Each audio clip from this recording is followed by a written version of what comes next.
بسم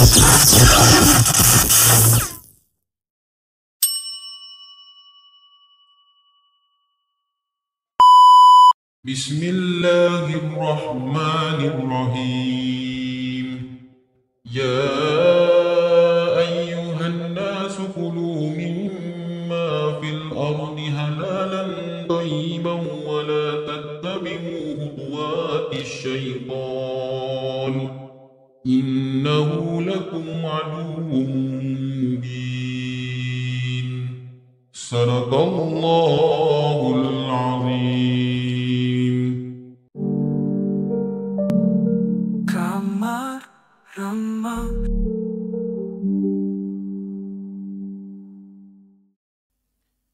Bismillahirrahmanirrahim. Allahumma salli ala Sayyidina Muhammad. Allahumma salli ala Sayyidina Muhammad. Allahumma salli ala Sayyidina Muhammad. Assalamualaikum warahmatullahi wabarakatuh. Salam sejahtera. Selamat kembali ke channel Si Tukang Cerita. Anda sekali lagi bersama dengan host anda, Acap Si Tukang Cerita, dalam rancangan Podcast Kamar Mang. Sebuah podcast yang akan menyampaikan kepada anda pelbagai kisah seram, kisah misteri dan juga kisah mistik untuk anda semua, para penggemar kisah-kisah tersebut.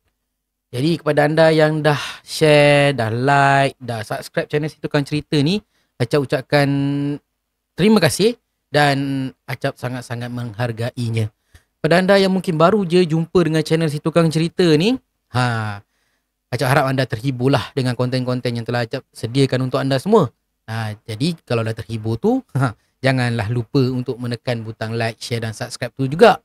Tekan sekali butang loceng tu supaya korang tak tertinggal kisah-kisah ataupun konten-konten Acap yang terbaru. Right gang, macam biasa, hari Jumaat Acap akan sampaikan kisah-kisah yang berkaitan dengan orang-orang yang menguruskan jenazah. Tak kira lah orang yang gali kubur ke, yang bawa van jenazah ke, yang memandikan jenazah ke, ataupun yang berkaitan lah dengan pengurusan jenazah ni. Dan malam ni Acap akan berkongsikan kepada anda semua 3 kisah pengalaman mereka-mereka yang pernah bertugas sebagai pemandu van jenazah. Jadi tanpa membuang masa lagi, jom Acap kongsikan kepada anda semua. #seram tak.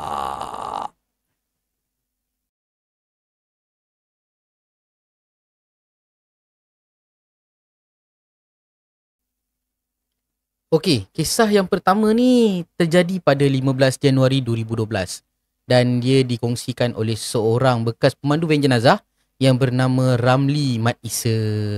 Okey, masa tu dia bawa van dah pukul 3 pagi daripada Jawi menuju ke Plaza Tol Juru arah utara, dan keadaan waktu itu sangat-sangat lengang. Tak banyak kenderaan yang lalu lalang sebab hari tu bukan hari ujung minggu ataupun musim cuti sekolah. Cuma sesekali lah van jenazah yang dipandu oleh Cik Ramli ni berselisih dengan lori-lori dengan kenderaan-kenderaan berat yang menuju menghala ke arah Butterworth. Cik Ramli ni orangnya sangat hebat. Kenapa dia cakap hebat? Sebab walaupun dia dah memandu daripada Shah Alam pergi ke utara ni dah berjam-jam lamanya, tapi dia tetap segar bugar. Dalam perjalanan tu dia sempat jugalah berhenti rehat di R&R Gunung Semanggul untuk menambahkan lagi kesegaran diri dia lah. Dia beli kopi kan. Lepas tu dah settle beli minuman apa semua, dia pun memulakan perjalanan semula. Bila dia masuk dalam van, dia start enjin van dia tu dan dia mulalah pasang CD surah-surah Al-Quran. Jadi yang bersama dengan dia pada malam itu adalah Zaid. Zaid ni adalah waris kepada jenazah yang dibawa ni kat belakang ni. Cik Ramli ni membawa jenazah ayah kepada si Zaid ni lah nak hantar balik ke utara. Jadi bila Cik Ramli ni dah masuk van, si Zaid ni terbangun dan dia tanyalah, Bang Ramli, kita dah sampai kat mana ni kan? Jadi Cik Ramli ni pun jawab lah, kita dah nak sampai Tol Juru dah ni, lagi setengah jam sampailah Bukit Menajam. So Cik Ramli ni pun bagilah teh tarik kepada si Zaid ni. Sebab tadi masa Cik Ramli ni turun, si Zaid ni tengah tidur, tak sampai hati pula nak kejut. Okey lah, tak apa. Si Zaid ni pun ambil air teh tu dan dia menikmatilah teh tarik yang telah diberikan oleh Cik Ramli ni tadi. Pandu punya pandu, si Zaid ni pun mulakanlah perbualan. Nak menghiburkan suasana malam tu yang agak sunyi, yang agak tak banyak kenderaan ni, gelap lagi kan. Jadi diorang pun bersama sembang kosong lah.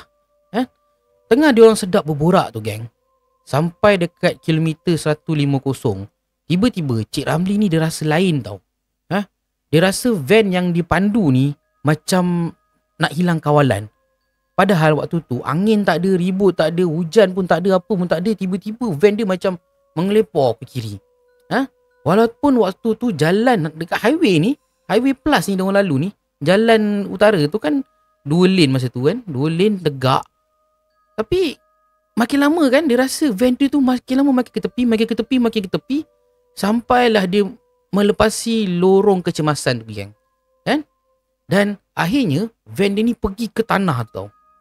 Kan highway kan dia ada tar, lepas tu sebelah kiri ni kat kawasan yang emergency lane tu kan, sebelah sana kan ada tanah kan. Van dia orang pergi ke sana. Dan kebetulan masa tu laluan tu dia tak ada divider tau. Jadi kalau kereta terbabas memang boleh pergi ke arah longkang yang kat sebelah kiri jalan tu lah. Lepas tu waktu si Cik Ramli ni tengah nak mengawal kenderaan dia, si Zaid kat belakang ni dah menggelabah. Dia tanya, ya Allah bang, kenapa ni bang? Kenapa? Kan? Tanyalah si Zaid ni. Masa tu kan van jenazah kan, kalau kan van jenazah kan belakang ni kan dia jaring-jaring gitu kan. Dia dipeganglah Zaid ni. Bang, kenapa ni? Lepas tu si Ramli ni, tak tahulah kenapa. Kau duduk diam. Oh, si Ramli ni tak tahu nak jawab macam mana. Dia cuba nak kawal van dia ni. Dan steering dan Cik Ramli ni tak mampu nak kawal lah kereta dia tu. Dan Cik Ramli ni akhirnya tak dapat nak mengawal kereta. Dan akhirnya Cik Ramli ni dia tak dapat nak mengawal dia punya van dia tu. Kan? Van dia pergi ke tepi, masuk kat dalam longkang. Masuk kat dalam longkang macam tu. Skrek.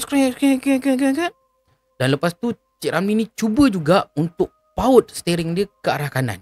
Bila dah paut ke arah kanan, van dia tu macam ternaik ke atas dan berpusing-pusing lah van dia dekat situ. Berpusing-pusing. Lepas tu, macam mana van dia ni terus pergi menuju ke arah tepi jalan semula dan masuk ke dalam parit dekat sebelah hujung jalan sebelah sana. Habislah. Memang dah accident lah dia orang masa tu. Kan? Mujurlah van dia orang tu tak terbalik. Bila dah van dia tu dah masuk dalam parit, sengit macam gitu, Cik Ramli ni berusaha untuk keluar. Cik Ramli ni dia fikir 2 benda je. Nak kena selamatkan si Zaid dengan nak selamatkan jenazah yang ada dekat belakang ni. Jadi keluarlah Cik Zaid ni. Dia buka pintu dia. Dengan dia merangkak-rangkak gitu keluar daripada van. Bila dia keluar daripada van, dia tegur si Zaid. Sempat juga dia tegur si Zaid ni. Dia tanya, Zaid, hang okey ke kat belakang tu? Okey bang. Cuma sakit sikit lah tangan saya ni. Sebab dia terhentak mungkin dekat cermin ke, dekat mana ke kan. Jenazah macam mana? Keranda dah terbalik bang. Dia cakap macam tu. Keranda terbalik geng. Sat. Aku pergi belakang. Aku terus buka pintu belakang. Aku keluarkan jenazah sekali. Tu si Ramli ni pun pergi ke belakang. Cuba nak buka dia punya pintu belakang van tu lah. Tapi malangnya geng, pintu belakang van tu tak boleh nak dibuka. Sebab dia tadi dah langgar longkang, betul. Dah langgar longkang macam itu. Dah naik ke atas. Dah berpusing-pusing. Lepas tu terjunam pergi dekat parit bawah tu, kemik lah dekat sebelah kiri van ni. Kemik kat sebelah kiri van. Dan bila dah kemik macam itu, memang dia tersangkut tak boleh nak buka. Dia orang cuba-cubalah nak buka. Dan belah belakang pula, tingkap sebelah sini tak boleh nak dibuka. Sebab si Zaid ni dah terperangkap dekat situ. Jadi tak boleh juga, buka lah bang. Sama lah, aku kat luar ni pun tak boleh. Tak apa. Hang duduk je dalam tu, aku pergi minta bantuan. Jadi si Ramli ni pun cubalah naik ke atas. Terhincut-hincut sebab kaki dia tadi pun terhentak juga. Terhincut-hincut dia keluar daripada parit tu untuk minta bantuan. Tapi sebelum dia pergi minta bantuan, dia sempat juga dia pergi tengok van dia. Nak tengok lah van dia, mana tahu ada tayar bocor ke. Ada yelah, tengok tayar. Kalau tayar bocor je yang boleh jadi macam itu. Bila dia tengok, tayar dia tak ada pula yang pancit. Semua elok belaka. Jadi apa sebenarnya yang berlaku? Kan? Alright. So dia pergi kat tepi jalan minta bantuan. Dia tahan lah. Dia tahan. Cuba tahan kereta dia. Cuba gini kan. Minta bantuan. Adalah satu kereta berhenti. Ada satu kereta tu nampak pelan. Dia sampai kat dia orang macam pelan. Macam nak berhenti. Nak memberikan bantuan. Tiba-tiba sampai je. Dah nak dekat sampai dekat si Ramli ni. Tiba-tiba kereta tu macam laju. Dan sempat juga si Cik Ramli ni, dia tengok. Dia nampak lah pemandu tu. Nampak pemandu tu. Mula-mula nak datang dekat tu, muka dia macam, oh, nak minta bantuan kan. Tapi bila dah dekat dengan Cik Ramli ni, orang tu macam, oh, sup laju. Bukan satu biji kereta je macam itu, 2-3 biji kereta semua jadi macam itu kan. Datang dekat, lepas tu nampak Cik Ramli dia tu macam terkejut dan dia terus laju. Jadi Cik Ramli ni pelik lah. Parit ni tak adalah jauh sangat pun dengan jalan kan. Dan nampak ada van terbalik macam ni, takkan tak ada seorang pun yang sudi nak membantu. Bila dah jadi macam itu kan, tak ada pilihan lain lah. Tak ada pilihan lain. Cik Ramli ni, dia keluarkan sekali lagi telefon dia. Dia telefon Peronda Plus. Lepas tu dia telefon polis untuk minta bantuan. Okey, tak lama selepas itu, kereta Peronda Plus pun datang. Tak lama lepas tu, polis pun datang. Polis dah datang. Diorang pun tolong umpil pintu belakang van jenazah ni lah, untuk keluarkan si Zaid ni. Zaid ni masa kat dalam tu, dia dah pegang tangan dia macam tu lah. Mungkin terseliur ke apa kan, sakit ni kat dalam tu. Dan dia dibantu oleh Peronda Plus lah. Jadi Cik Ramli ni menjalankan tugas dia untuk memeriksa keadaan jenazah. Dan Alhamdulillah, jenazah tu tadi cuma keranda je lah terbalik. Keadaan jenazah masih utuh macam gitu jugalah. Tak ada apa-apa cacat celah je pada jenazah.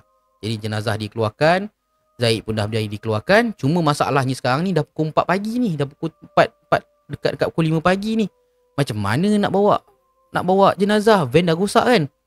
Jadinya polis sarankan untuk telefon ambulan. Dan Zaid pun naik sekali ambulan tu dengan jenazah bapak dia balik ke Bukit Mentajam lah. Cik Ramli ni pula pergi ikut polis tu untuk buat keterangan berkenaan dengan kemalangan tu. Cumanya Cik Ramli ni dia tak tahu nak cerita macam mana, apa sebab kemalangan tu.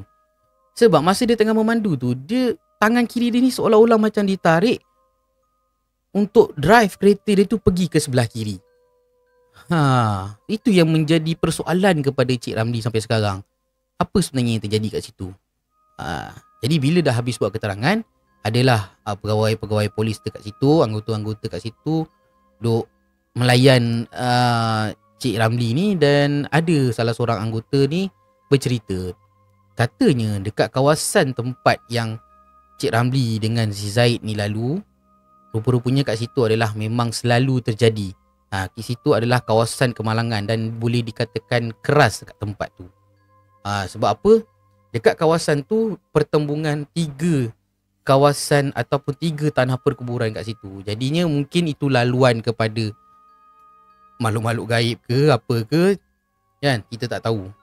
Tapi baru minggu lepas ada 2 kejadian kemalangan maut yang terjadi dekat situ. Dan bila disiasat, kejadian yang sama terjadi kepada si Ramli, menyebabkan kemalangan yang terjadi pada minggu lepas tu. Dua-dua kemalangan semua sama kan. Kereta tiba-tiba macam hilang kawalan dan terbabas, lalu kemalangan dan membawa maut. Jadi begitulah pengalaman Cik Ramli yang dia tak boleh nak lupakan. Walaupun ada rasa sikit terkejut masa tu, tapi dia dapat kekal untuk mengawal kenderaan dia. Kalau tidak, dengan dia, dengan si Zaid, dengan jenazah tu, Umi sekali. Kan? Jadi begitulah pengalamannya, geng. Seram kan? Seram be. Seram tu kalau tengah drive tiba-tiba ada orang tarik tangan gini. Ish. Tak nak bayangkan lah.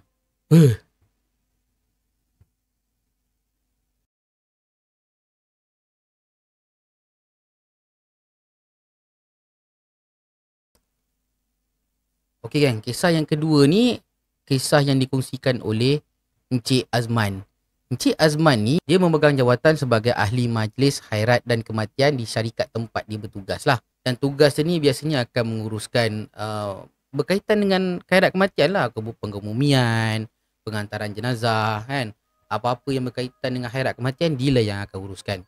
Jadi nak dijadikan cerita, ada satu hari ni masa dia tengah menyiapkan kerja-kerja dia dekat pejabat, dia telah dikejutkan dengan panggilan telefon daripada kerani dekat Jabatan Pentadbiran yang mengatakan ada seorang pekerja syarikat diorang ni, ataupun lebih tepat lagi rakan sekerjanya Cik Azman ni lah, namanya Razif, dah terlantar dekat hospital, lepas tu meninggal dunia akibat penyakit kanser usus. Dan mengikut kata kerani tersebut, Cik Azman ni telah ditugaskan untuk hantar jenazah Razif ni pulang ke kampung halamannya dekat utara tanah air.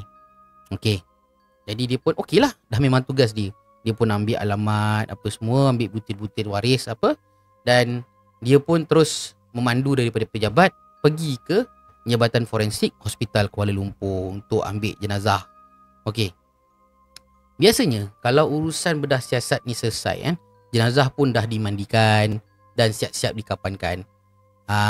Jadi menjadi tanggungjawab kepada Cik Azman ni lah untuk bawa jenazah ni pulang ke rumah keluarga dia untuk dikebumikan dekat tanah perkuburan dekat sana lah.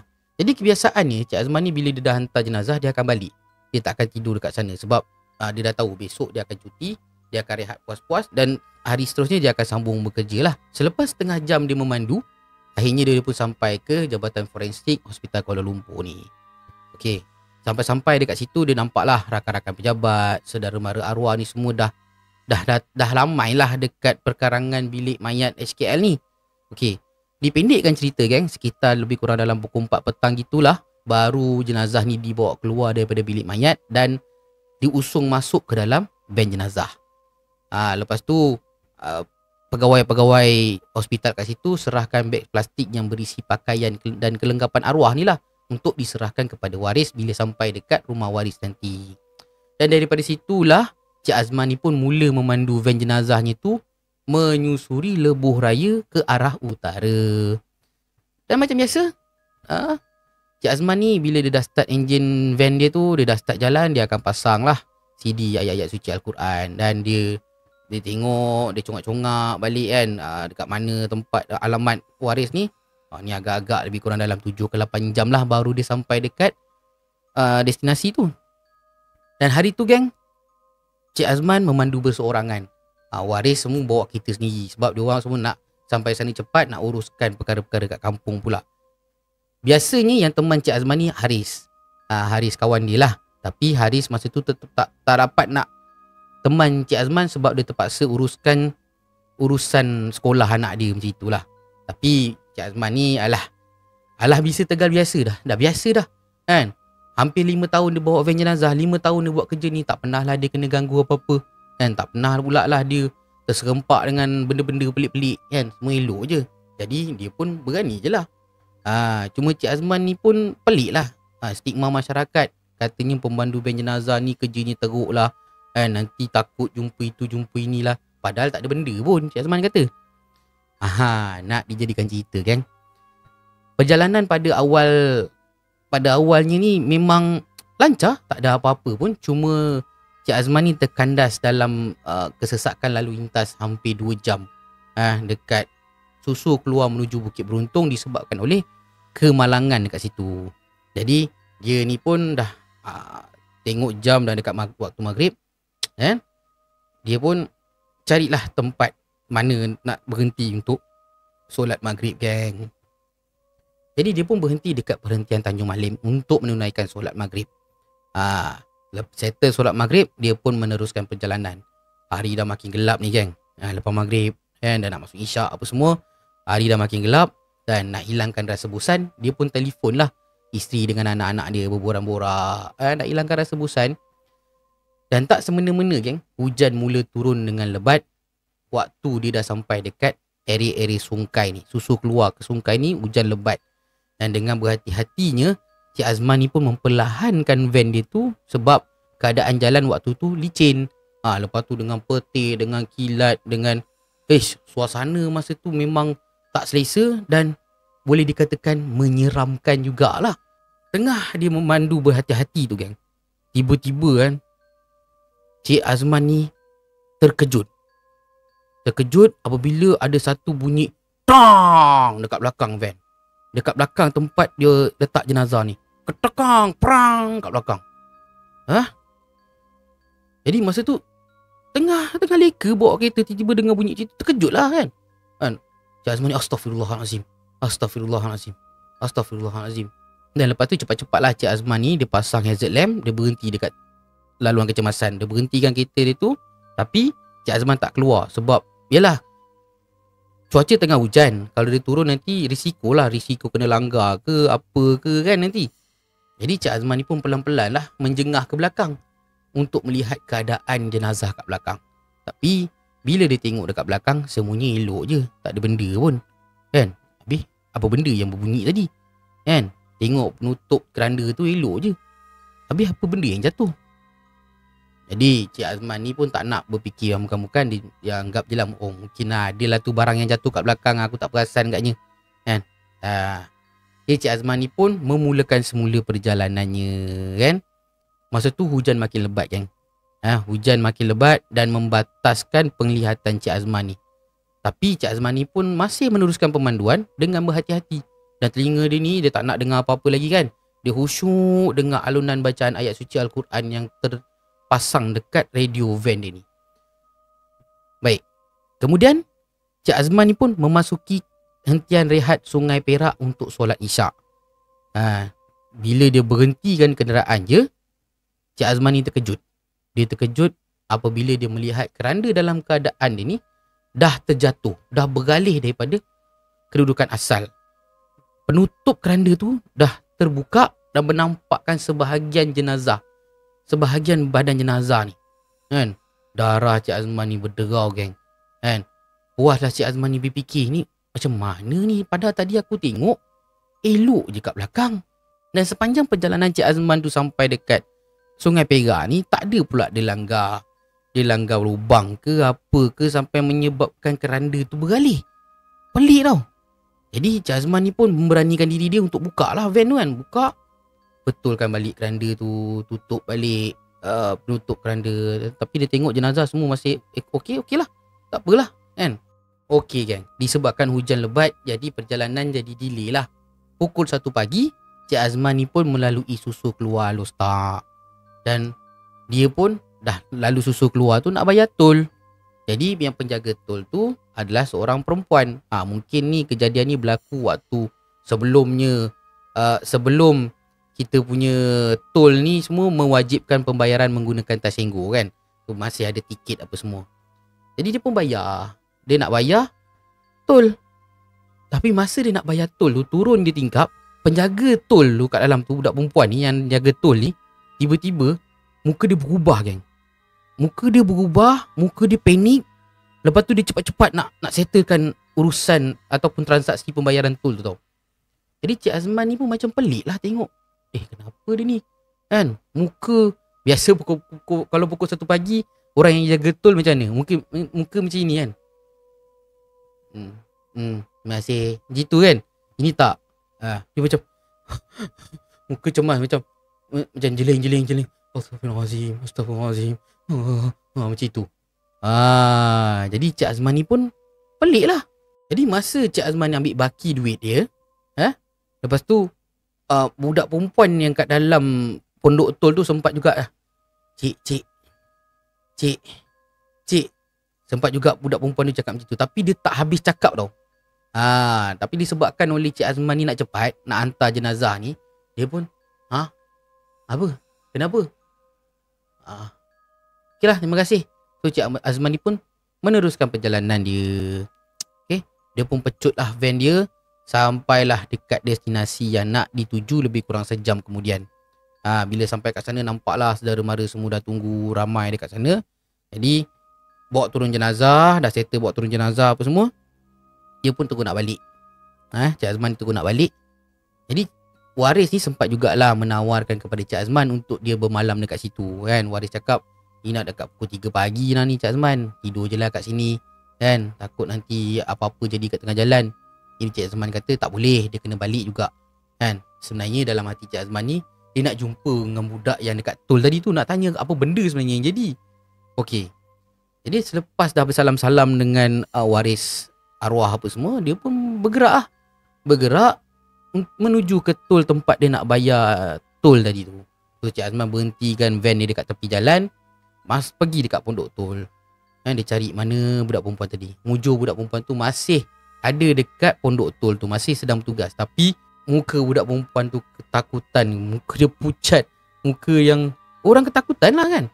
Jadi Cik Azman ni pun sampai dekat dia, kenalkan diri dia siapa apa semua, dan dia tanya kenapa sebenarnya tadi, kan. Budak perempuan tu mula-mula tak nak jawab. Budak perempuan tu tak tahu nak jawab macam mana. Setelah ditenangkan oleh Cik Azman, budak perempuan tu akhirnya membuka mulut. Kata budak perempuan tu, maaf cik, sebenarnya masa cik bayar tol tadi tu, saya takut sangat cik sampai saya tak mampu nak kata apa-apa. Sebenarnya saya nampak jenazah yang cik bawa tadi tu duduk betul-betul dekat belakang cik. Sambil dia tersenyum melihat cik. Cik, dia cakap macam tu. Jenazah tadi duduk dekat belakang aku sambil tersenyum melihat aku. Cik Azman cakap dalam hatilah. Masya Allah. Cik Azman kata masa ni dia terkedu. Dia tak tahu nak cakap apa dah. Nak jawab apa dengan budak perempuan ni. Kan? Tak semena-mena bulu roma tengkuk dia ni semua bertegak meremang. Lidah kelu tak tahu nak cakap apa dah. Dan akhirnya Cik Azman ni dia drive pergi kat kawasan rehat yang terdekat. Dia tidur dekat surau. Berehat dekat situ. Sampailah ke subuh. Itu pun dia tak boleh tidur. Dia masih terbayang-bayang dan dia terfikir tentang kejadian tadi ni. Mujulah dia tak nampak jenazah tu duduk belakang dia. Kalau dia nampak lah tadi jenazah yang duduk dekat belakang dia tu, tak tahulah jadi apa. Mujulah kan, Allah gerakkan hati dia untuk tidak pandang ke belakang waktu itu. Kalau tak settle lah hantar jenazah tu balik ke rumah waris. Kan, manalah tahu Cik Azman tu pingsan ke apa. Jadi begitulah pengalaman dan kisah yang dikongsikan oleh Cik Azman, seorang pemandu van jenazah. Menarik kan? Hui, tak boleh bayangkan lah.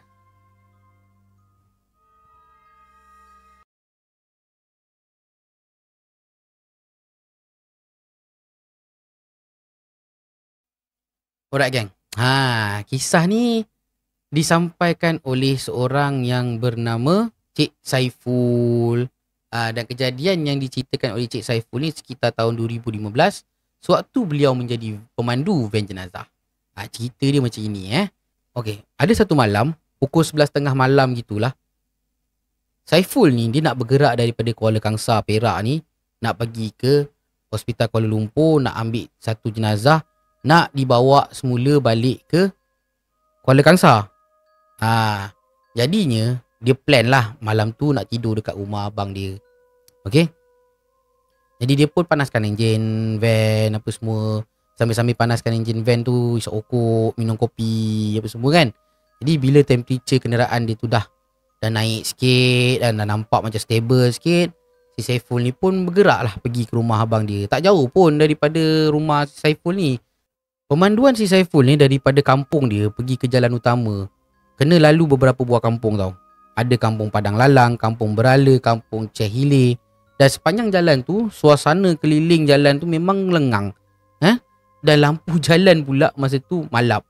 Kan? Nak tak nak je lampu tu kan. Dah pukul 11.30 malam. Dah dekat-dekat pukul 12. Memang jarang lah dalam kawasan kampung. Memang jarang lah kenderaan lalu lalang kat situ. Memang sunyi lah. Lagi-lagi kat jalan Sungai Siput tu. Cuma sesekali je lah vannya si Saiful ni berselisih dengan lori balak, dengan lori-lori yang baru turun daripada Greek. Itu pun selang 10 minit barulah jumpa sebiji. Lepas tu lesap, bayang pun tak nampak kan. Dan kesunyian dan kesemaran itulah lebih membimbangkan ketika tiba di kawasan persimpangan antara kampung Ceh Hilir dan kampung Temong. Dekat situ terdapat satu kawasan perkuburan lama yang Saiful kata agak menyeramkan dekat situ. Orang tempatan memang jarang lalu kawasan tu sebab katakan kawasan tu sangat-sangat keras. Dan penduduk-penduduk kawasan sekitar pun selalu kena usik dekat situ. Selalu kena kacau lah dengan benda-benda biasalah, benda yang kacau kan. Selalunya siapa yang lalu kawasan tu lepas pukul 12 malam, confirm lah. Confirm korang kena kacau. Paling kerap kenderaan yang melalui dekat kawasan tu akan ditumpangi oleh kelibat gadis misteri yang berambut panjang. Jadi disebabkan itulah jalan berkenaan selalu sunyi selepas waktu malam. Dan masing-masing semua tak nak keluar dan tak nak lalu pun jalan tu, takut-takut diganggu dengan wanita misteri tu. Tapi cerita-cerita ni semua buat Saiful ni tak ada hal lah. Dia pun dah biasalah bawa van jenazah ni kan. Saiful ni bukannya tak takut, dia cuma malas nak fikir benda yang bukan-bukan. Sebab itu mata pencarian dia, bawa van jenazah ni apa benda semua. Lagi satu fardu kifayah kan. Lagi satu benda yang ganggu tu pun makhluk Allah juga, kata Saiful lah. Okey. Waktu Saiful memandu ni geng, dia kuatkan sedikit bunyi radio dia untuk mengurangkan kegusaran. Mengurangkan rasa sunyi, rasa vibe-vibe seram tu kan. Dia kuatkan sikit. Tapi geng, bila si Saiful ni sampai dekat persimpangan jalan utama Kampung Temong ni, dia mula rasa tak sedap hati. Dia dah mulalah rasa macam tak best je kan. Masa dia tengah memandu tu geng, dekat ekor mata si Saiful ni dia dapat kesan sesuatu yang aneh. Bila mana ada bayang-bayang berwarna putih dekat dalam van dia tu. Lebih tepat lagi, dekat bahagian tempat duduk belakang van jenazah yang sedang dipandunya. Dan bila dia amati betul-betul, dia nampak ada kelibat yang sedang memerhatikan dia daripada belakang geng. Mula-mula Saiful ingat tu pantulan bayang-bayang daripada lampu jalan. Tapi bila dipikir balik, lampu jalan pun malap. Kadang-kadang ada yang tak ada lampu jalan. Mana datangnya pantulan tu kan? Jadi si Saiful ni nak tenangkan diri dia. Dia kata, ini perasaan je kot kan? Okay lah, tak apalah, drive je lah. Drive. Dia lalu dekat satu kawasan yang berlampu. Jadi Saiful kembali mengintai melalui cermin pandang belakang ni untuk mengesahkan apa yang dipandang tadi ni. Apa yang dia terpandang tadi ni. Betulkah ada kelibat kat belakang? Kali ni geng, bila dia tengok betul-betul dekat rear view mirror dia tu, dekat cermin pandang belakang dia tu, gambaran yang dilihatnya kini lebih jelas.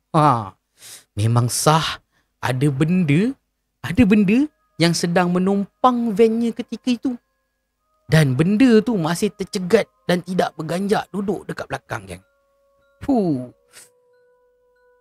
Saiful ni yang pada awalnya dilihat seperti seorang yang sangat kental, seorang yang sangat orang kata tough lah kan.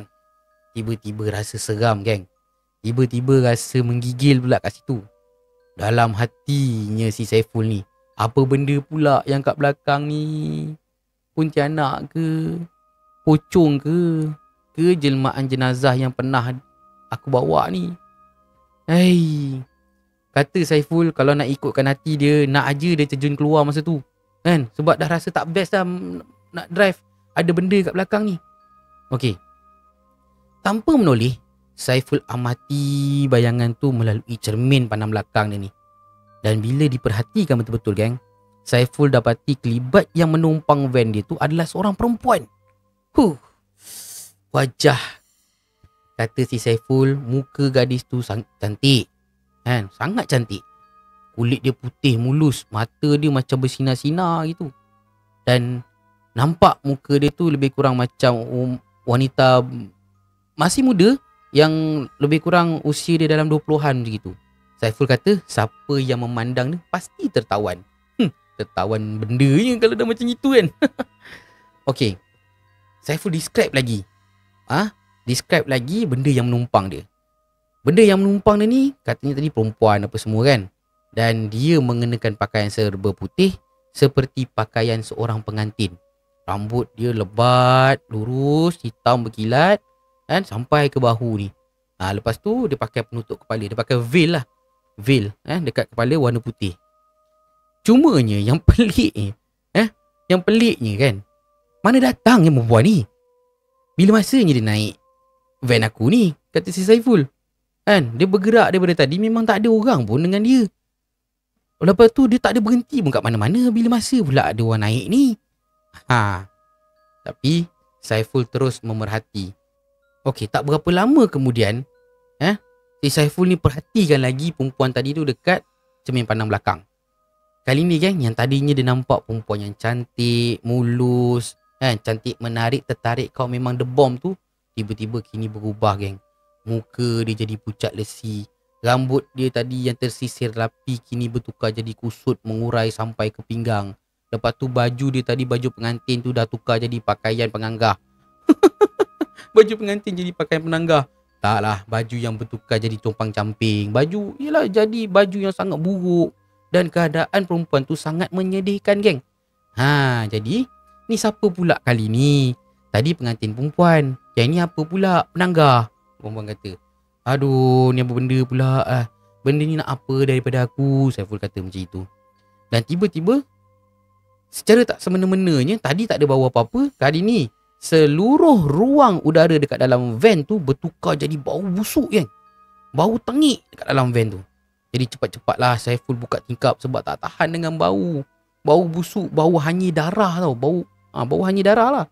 Memang nak muntah rasa Saiful masa tu. Kan? Lepas tu dada dia tiba-tiba rasa berdebar. Meremang bulu tongkuk dia ni. Kan? Darah dah mula berderau. Nafas pula jadi tak terkerual. Fikiran dia bercelaru. Bawa van pun dah macam tak fokus dah. Kan? Nak berhenti ke? Ataupun nak terus jalan ni? Kalau berhenti, siapa pula nak tolong tengah-tengah hutan macam ni kan? Kata Saiful. Kalau nak teruskan pula, sampai mana si perempuan kat belakang ni nak menumpang aku ni? Cepatlah kan? Ataupun bagi tahulah nak berhenti kat mana. Aku dah tak tahan dah ni, kata Saiful. Jarak ke kampung Lintang Sungai Siput ni masih jauh lagi, kata si Saiful. Lebih kurang dalam 30 minit pemanduan macam itulah. Tadi kata dekat, ni jauh pula. Yelah, bila dah jadi macam gini baru kau rasa jauh. Kan? Lepas tu Saiful ni tertanya-tanya, ni aku ni jauh lagi ni, takkanlah benda ni nak tumpang sampai sana. Allah. Kan? Tapi tak apa. Saiful masih teguh dengan pendirian dia untuk meneruskan perjalanan. Dan kali ni, sekali lagi Saiful cuba memberanikan diri dia untuk melihat cermin pandang belakang. Geng. Kali ni dilihatnya gadis misteri tu dah terpaku kat situ. Kemudian rambut dia menggerbang di tiup angin tau. Saiful dah naik pelik dah. Mana ada tingkap dekat bahagian belakang van tu? Ni van jenazah dik. Oi, mana ada tingkap kat belakang? Macam mana pula? Mana datangnya angin ni? Kali ni Saiful ni dah betul-betul panik dah. Kan? Nak aja dia menjerit, nak menjekah perempuan kat belakang ni suruh pergi.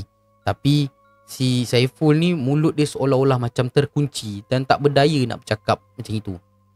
Kan? Akhirnya apa pilihan yang dia boleh buat? Saiful pun mula terkemat-kamit lah membaca surah-surah Al-Quran yang terlintas dekat dalam kepala dia. Kan? Saiful cakap tunggang langgang dia baca. Kan? Asalkan baca sudahlah. Yang penting Allah tahu niat dia untuk melindungi diri dia daripada kejadian-kejadian yang tak diingini berlaku. Puas dah si Saiful ni baca ayat kursi, baca Fatihah, macam-macam ayat-ayat suci Al-Quran dah dibaca. Tapi gadis misteri tu masih juga dekat situ. Kan? Masih juga kat situ, masih stay, masih tunduk, masih menumpang dekat belakang. Cuma yang bagusnya lah, perempuan tu tak mengusik langsung si Saiful ni. Tak ada macam, bang, nak minum ke? Bang nak coki-coki? Bang, ngantuk ke? Nak makan kuaci nak? Tak ada. Dia tak mengilai pun tidak, bersuara pun tidak, bergerak pun tidak. Dia kaku je gitu kat belakang. Itu bagus dia lah. Kan? Okey. Masa ni, bila si Saiful ni pandang belakang, ada lagi benda tu. Lutut si Saiful ni dah mula menggigil lah. Kan? Tapi, dia masih dapat mengawal pedal minyak dia ni. Dia tekan selaju yang mungkin untuk dia cepat sampai. Tapi geng, ada lagi satu benda yang membuatkan si Saiful ni bengang. Tiba-tiba, makin dia tekan van dia ni, makin terasa lambat van dia. Kan? Tiba-tiba je, banyak betul tiba-tiba cerita ni kan. Tiba-tiba je van dia tu jadi berat, seolah-olah macam bawa beban 1 tan dekat belakang ni. Kan? Van dia tak boleh nak pergi. Begitu je van dia. Kan? Dan sesekali siaran radio dalam van ni pun turut terganggu. Dan si Saiful ni dapat rasa jam yang dekat dashboard ni bergerak terlalu lambat.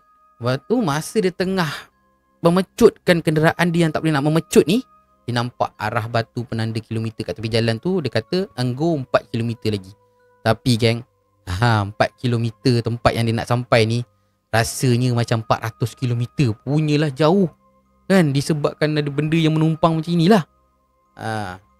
Jadi si Saiful ni masa dia tengah cuba dah tukar gear 2, gear 3, gear rendah pun van tak boleh nak gerak-gerak. Merungut jugalah dia dalam hati. Dia kata apa hal pula van aku ni selalu okey je. Kan? Lagipun semalam baru servis. Kenapa ni? Si Chong ni servis kereta aku punya van ni tak betul ke ni? Tem-tem macam inilah nak jadi yang bukan-bukan. Allah. Okey. Dia teruskan juga pemanduan dia. Sampailah dekat satu jambatan. Nama jambatan Jambatan Sayung.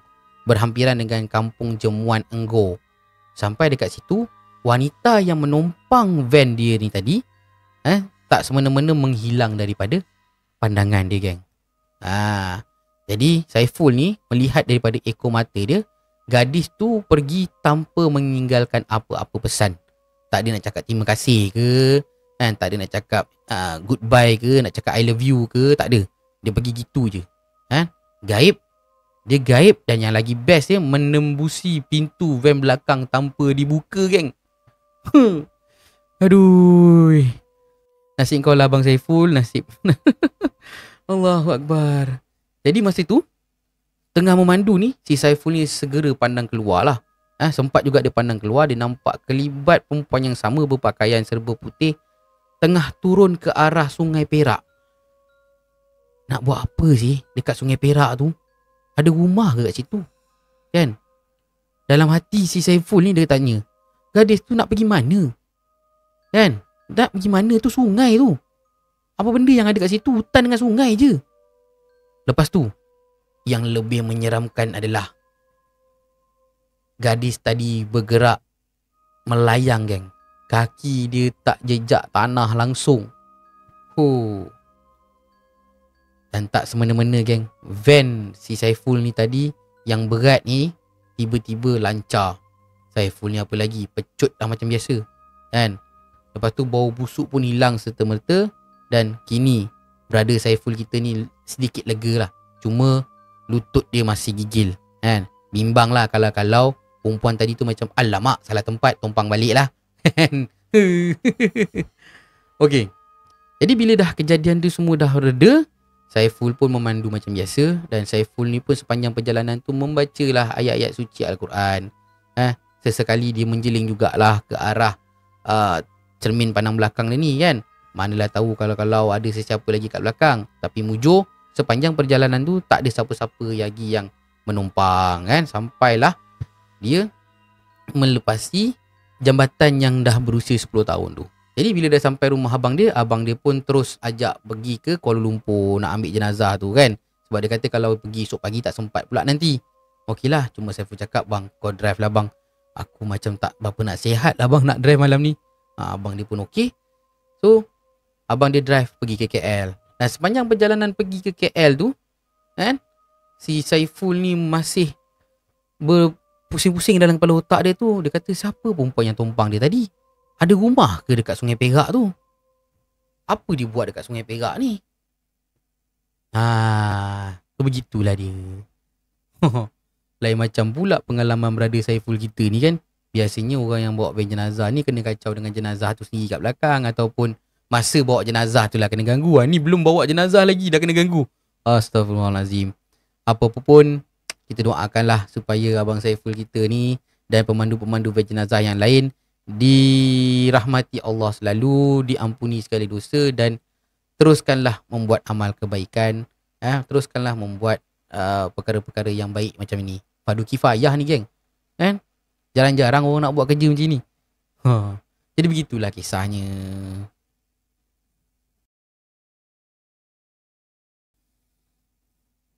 Alright, gang. So macam mana 3 buah kisah ni? Korang seronok tak? Suka tak? Harap korang seronok dan terhiburlah dengan kisah-kisah yang telah Ajak sampaikan. Apa yang paling penting, sedikit sebanyak kita dapat belajar dan dapat ambil iktibar dan juga pengajaran dah daripada kisah-kisah mereka. Itu yang paling penting, gang. Right? So kepada anda yang mungkin nak berkongsi dengan pengalaman-pengalaman anda, kisah-kisah seram anda, ataupun ada di antara anda dekat luar sana tu pernah bawa van jenazah ke, pernah gali kubur ke apa ke, nak kongsikan kisah-kisah anda dengan Acap, boleh je. Terus pergi ke talian WhatsApp Acap di 0192523047. Anda boleh hantarkan kisah anda melalui penulisan, anda boleh hantarkan melalui voice note, ataupun anda boleh set masa dengan Acap, kita calling-calling, kan. Kita buat recording calling-calling je, senang, kan. Boleh, tak ada masalah. Jadi, gang, Acap rasa sampai di sini sahaja pertemuan kita pada malam ini. Masa video ni dikeluarkan nanti, Acap dekat Johor tau. Masa video ni dikeluarkan, Acap dekat Johor dan Acap sedang outstation sebenarnya ni. Doakan Acap selamat pergi dan balik, dan segala urusan dipermudahkan lah. Itu je Acap minta daripada kalian semua, kan. Minta urusan Acap dipermudahkan. Bila urusan Acap dah dipermudahkan, banyaklah lagi konten-konten yang menarik Acap dapat sediakan untuk korang semua. Okay? Jadi jumpa lagi dalam episod yang akan datang. Jangan lupa, geng, jangan tinggal solat. Banyak banyakkan berzikir, banyakkan berselawat. InsyaAllah kita selamat dunia dan akhirat. Pesanan untuk diri Acap sendiri dan juga kepada semua para penggemar podcast Kamar Remang. Jumpa lagi nanti. Assalamualaikum warahmatullahi wabarakatuh. #Seramta. Kamar Remang, kau saksi abadi, cerita hidup yang penuh duri. Takkan hilang walau ku pergi, kau kekal di sini menemani.